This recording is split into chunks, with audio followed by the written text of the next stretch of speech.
திருச்செந்தூர் தொகுதி பாஜக வேட்பாளர் KR ராதாகிருஷ்ணனை சந்தித்து அவரது ஆதரவாளர்கள் வாழ்த்து தெரிவித்தனர்.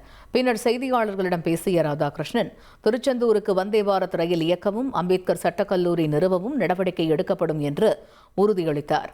மேலும் உடன்குடி அனல்மின் நிலையத்தில் உள்ளூர் இளைஞர்களுக்கு வேலைவாய்ப்பு மற்றும் தாமிரபரணி சடையநேரி கால்வாயை தூர்வாறுதல் உள்ளிட்ட பல்வேறு வளர்ச்சி திட்டங்களை செயல்படுத்தப் போவதாக அவர் வாக்குறுதி அளித்தார். திருச்செந்தூரில் மக்களுடைய ரொம்ப நாள் கோரிக்கை, நீண்ட நாள் கோரிக்கையான வந்தே பாரத் ரயிலை கொண்டு வரதுக்கு திட்டம் போட்டிருக்கிறேன். அதுக்கப்புறம் டாக்டர் அம்பேத்கர் லா காலேஜ் கொண்டு வரதுக்கு திட்டம் போட்டிருக்கேன். IPS IAS TNPSC எக்ஸாமுக்குரிய அகாடமி கொண்டு வரதுக்கு திட்டம் போட்டிருக்கிறேன். இதெல்லாம் என்னோடய தேர்தல் அறிக்கையில் கொடுத்துருக்கிறேன். அது மட்டுமின்றி திருச்செந்தூரிலிருந்து காயல்பட்டினம், ஆறுமுகநேரி, தலைவன்வடலி வழியாக தலைவன்வடலி, புன்னக்காயல், முத்தியாபுரம் வழியாக தூத்துக்குடிக்கு ரயில் பாதை கொண்டு வர திட்டத்தையும் செயல்படுத்த உள்ளேன். ட்ரெண்டை ஃப்ரெண்ட் ஆக்கிக்கோங்க. தந்தி டிவியின் சப்ஸ்கிரைபர்ஸ் அண்ட் ஃபாலோவர்ஸ் குடும்பத்தில் நீங்களும் இணையுங்க.